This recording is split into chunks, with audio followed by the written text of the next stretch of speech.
Hello everyone. Today, as always, I've got 3 more amazing horror books for you to read. One of them is already out, 2 of them are coming out very, very soon. So tell your TBR pile to make room for their new friends because you're going to want to have these in your collection. And if you want to purchase any of my horror books for $1 each, there's a link down below where you can do that. If you want to join my Patreon and help support the channel, there's a link down below for that as well. And if you want to check out my Read More Horror t-shirts, there are many colors and sizes available, perfect for you. So be sure to check out that link as well. All right, let's get started. So the first book I want to talk about today, this came recommended to me from my faithful viewer, Leslie, and over on her Twitter account. And I immediately said, yes, I want to read this just based on her excitement for it. And so I did, and I finished it just a couple days ago, and man, this one is epic. It's called Lost Man's Lane. This is one of the best, if not the best, coming-of-age horror novels you'll probably ever read. And that's not hyperbolic. I'm talking, this is like a combination between this boy's life and our early Stephen King, while the author still manages to have his own unique input and writing style involved in it. And this is about a kid named Marshall, and he's 16 years old. He just got his driver's license. On his very first solo drive, less than 5 minutes after getting his license, he gets pulled over by a cop, which is bad enough. But this encounter is kind of eerie. It's kind of creepy. Something is a little off about the whole thing.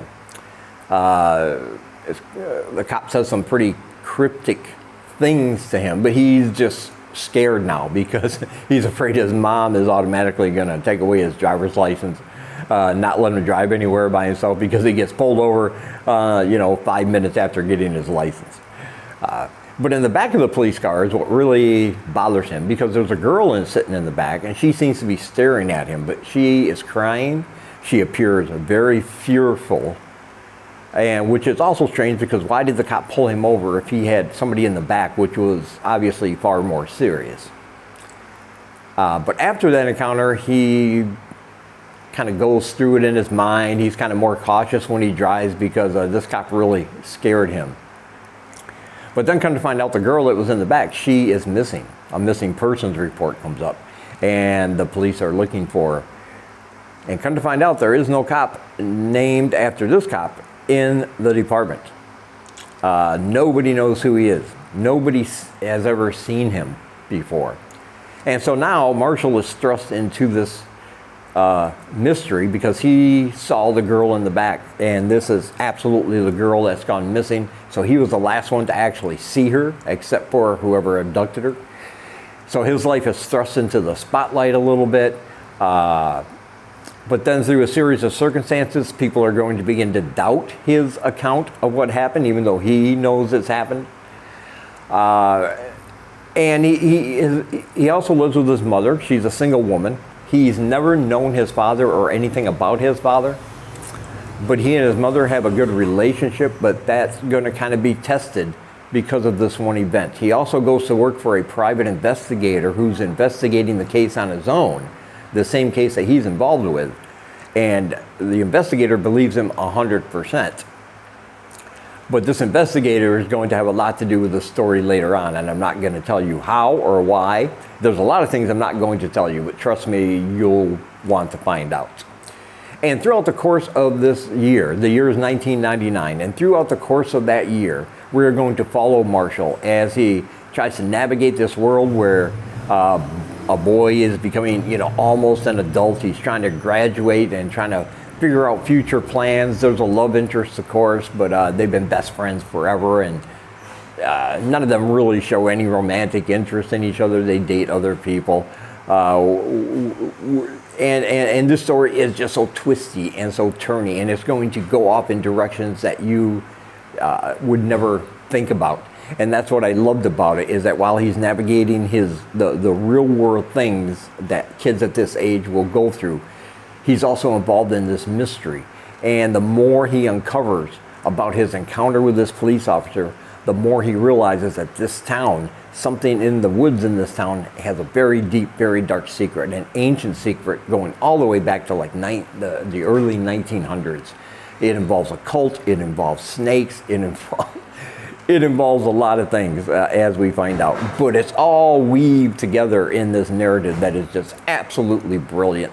You can't put it down once you start, and I absolutely love this book. And you're going to absolutely love it also. There's a link down below where you can pick up your copy right now, and I highly, highly recommend it. And next we have The Eyes Are the Best Part. This one's coming out in July, but you definitely want to get in on this pre-order. Oh, this is an excellent, psychologically disturbing book. It's about a Korean family. They live in America. The parents are from Korea and moved to America. The two daughters, they were born and raised here. So the parents keep trying to give them, get them culturally involved with their past, but they are kind of like, it's okay, kind of thing. But come to find out, the father's having an affair, and he decides to leave the family. And he kind of shoves them to the side to be with this new family he's found. And this devastates them, especially the mother. The mother becomes very depressed, very sad, almost suicidal. And the two daughters try to do anything they can to make their mother happy, because of course they love her very much. Well, one day their mother introduces them to her new boyfriend. He is an American white dude named George, and this dude is a creeper. He is kind of an asshole. It's obvious he has an Asian fixation, like he has an Asian fetish. He's been to Korea before, so he's one of these guys who thinks he knows everything about their culture. He knows everything about their language, everything about their food. He's very obnoxious about it. Even when he gets it wrong, he mispronounces names and phrases. But he refuses to be corrected. He goes out to eat at Asian restaurants, but only the ones that are like the Americanized version of Asian dishes, because he believes that this is Asian cuisine, and he's immersed in their culture by doing so. Just one of those where the Dunning-Kruger effect on him is very, very strong. He's also creepy because he openly flirts and ogles the Asian waitresses at the restaurants he goes to, and their mother is kind of oblivious to this. She's just happy she found someone else, because her self-esteem was so low, thinking that she was the reason why her husband left. And now she's found this man. There's a family unit back together, and she's very happy for that. But the daughters hate him. Obviously, the daughters think he's a creep. They could very much do without him, because he kind of moves in quite quickly and starts trying to establish these rules for them, based on his perceptions, and they really don't like it. But the oldest daughter, she starts becoming fixated with his eyes, his big blue eyes, to the point of obsession almost. And the older daughter starts to become unraveled mentally, slowly but surely. And it's when we witness this throughout the book that makes it so tense and so thrilling and so just so creepy. Because there comes a point when she decides that those eyes need to come out of his head, and she needs to eat them. But first she needs to practice. So she goes, so slowly but surely she goes out plying her new hobby. She goes out finding people to take their eyeballs and eat them, because it's leading up to her doing this to her mother's boyfriend, who she can't stand. This book is just, like I said, extremely creepy. It's a great psychological horror, as we see how this teenage girl just starts to unravel because of choices that were not actually hers. Like, she didn't choose for her dad to leave. She did not choose this man for her mother. And but she has a way to gain control but the way she's going to do it is quite terrifying. Let's put it that way. And this book has an ending that you won't believe. It's simply fantastic. I'm not going to give that away, but oh man, I love the ending of this book because it says so much. So yeah, I highly, highly recommend this book. And there is a link down below where you can pre-order your copy. And next we have Kosa.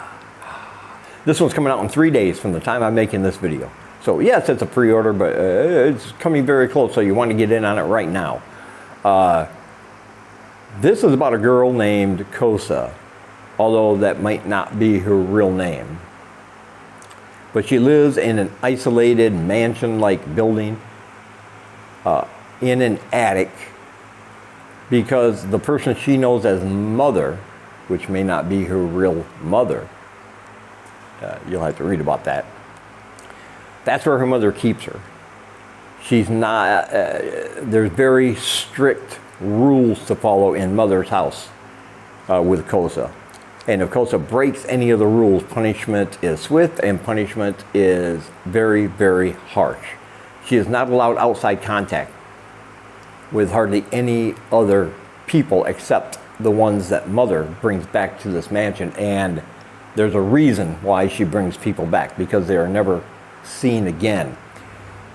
Because Kosa has certain powers, and these powers sustain mother. So in the mother's mind, Kosa is sustaining her, but she's also taking care of Kosa. She's giving her a place to live, she's giving her food and water.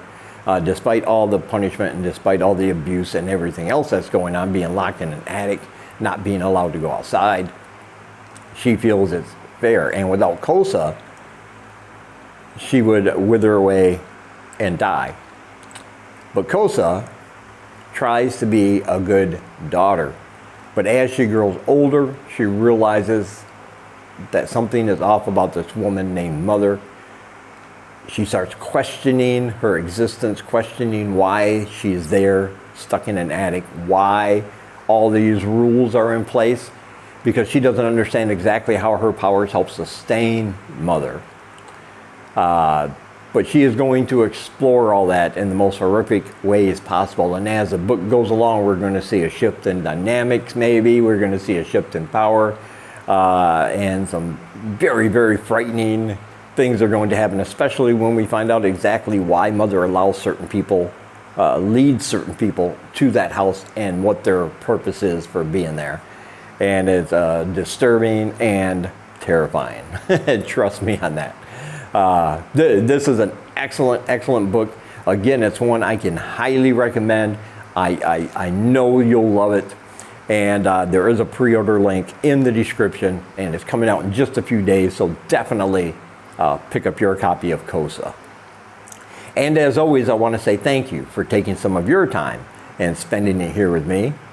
And until we meet again, keep reading spooky, my friends.